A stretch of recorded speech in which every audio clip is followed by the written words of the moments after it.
The plane tickets to Paris were in my right hand, but it was the burner phone in my left that made my world stop spinning. I had spent 3 months and $6,000 planning the perfect 10th anniversary surprise. I didn't know that while I was booking our dream hotel, my wife was busy booking a second life with a man I'd never met. My name is David. For 10 years, I thought I was the luckiest man alive. My wife, Sarah, was everything a man could want: ambitious, kind, and beautiful. We had a nice house in the suburbs, 2 dogs, and a routine that felt like home. I work as a senior analyst for a logistics firm, which means I'm a guy who pays attention to details. But when it came to Sarah, I was blind. I trusted her completely. When she started taking business trips to Chicago once a month, I didn't blink. She was a regional sales manager. It made sense. When she started locking her phone, she said it was because of new company security protocols. I believed her. Our 10th anniversary was coming up, and I wanted to do something legendary. Sarah had always talked about seeing the lights of Paris from the Eiffel Tower. So I saved. I worked overtime. I skipped lunches. I wanted everything to be perfect. The plan was simple. I'd tell her we were going for a staycation at a local spa, but then we'd drive straight to the airport. I even bought her a new set of high-end luggage for the trip. That was my first mistake. Or maybe it was the best thing I ever did. 2 nights before our anniversary, I decided to pack for her while she was at her book club. I wanted the surprise to be total. She wouldn't even have to lift a finger. I was transferring her things into the new suitcases when I felt something hard hidden inside the lining of her old gym bag. I thought it might be a gift for me. Maybe she was planning a surprise, too. I unzipped the lining. It wasn't a gift. It was a sleek, black smartphone. No case, no markings. My heart started racing. I tried her usual passcode. Nothing. I tried her birthday. Nothing. Then, I tried the date of her first business trip to Chicago. Click. The screen opened to a photo of Sarah, but she wasn't alone.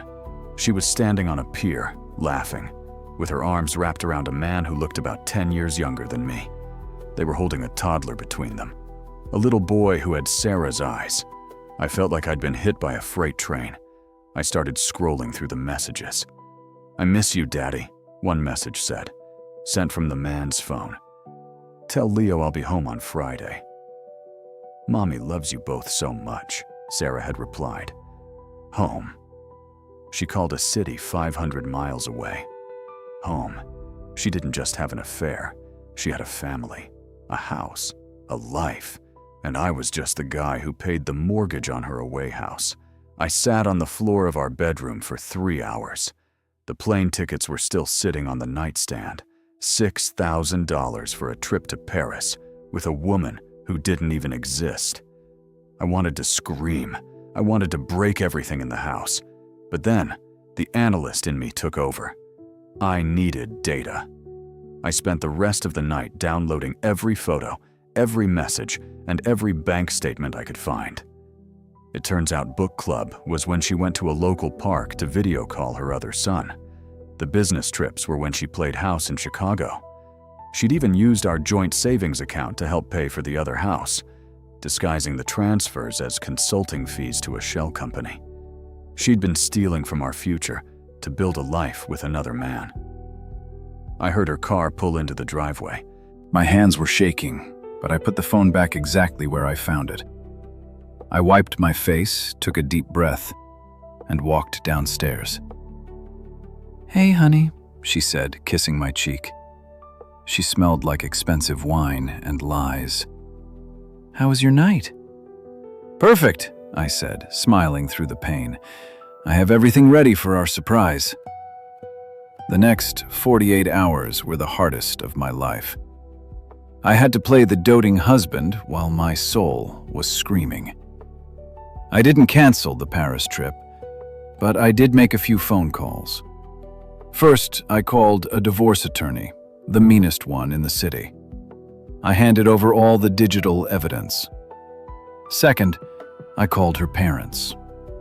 They are old-school, traditional people who practically worshipped Sarah.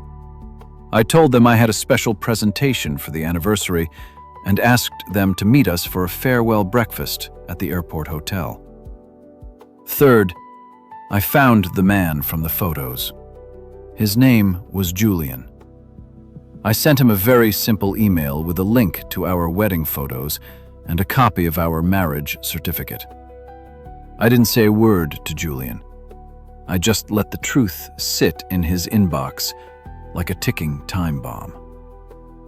The morning of our anniversary arrived. Sarah was glowing. She thought she was about to get a week of luxury in France. We drove to the airport. "Wait, why are we here?" she asked, her eyes wide with fake excitement. "Paris, baby," I said. "But first, a quick breakfast. Your parents wanted to see us off." We walked into the hotel restaurant. Her parents were already there, smiling and holding a happy anniversary banner. "Open your gift first," I said, handing her a large, heavy envelope. She laughed, looking at her parents. "He's so dramatic," she whispered. She opened the envelope. Her smile vanished. Inside wasn't a ticket to Paris. It was a stack of photos from the burner phone. Sarah at the pier. Sarah with the toddler. Sarah's other house. And on top of the pile, a copy of the divorce papers. "David, what is this?" her father asked, his voice trembling. Sarah went pale. She tried to speak, but no sound came out. "That's Sarah's other family," I said loudly enough for the neighboring tables to hear. "The one in Chicago. The one she's been funding with our retirement money. The one with the son she named Leo." Her mother gasped, clutching her chest. Her father looked at the photos, then at Sarah, with a look of pure disgust. Just then, Sarah's phone rang. Not the burner, her real one. It was Julian. I could hear him screaming through the speakers. "Who the hell is David? Why am I looking at wedding photos from 2014? The look on her face was worth every cent I'd lost. I didn't wait for her to explain. I picked up my suitcase, the one I'd packed for myself, and walked toward the terminal. "David, wait!" she sobbed, running after me. "I can explain. It's not what it looks like." "It looks like you're single," I said, without looking back. "And by the way, I canceled your ticket. Have fun explaining this to your parents." The divorce was brutal, but because I had evidence of her using marital assets for her other life, the judge showed no mercy. I got the house. I got the savings. I even got a portion of her future earnings as restitution. Her parents haven't spoken to her since that morning at the airport.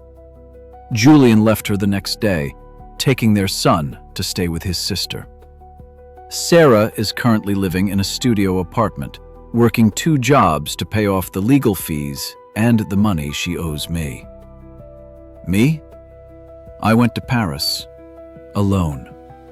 And let me tell you, the view from the Eiffel Tower is a lot clearer when you're not looking at it through a lens of lies. Sarah thought she could have 2 worlds, but she ended up with none. She built a house on a foundation of sand, and when the tide of truth came in, everything washed away. Karma doesn't just hit you, it reveals you. If you believe that the truth always comes to light, hit that subscribe button.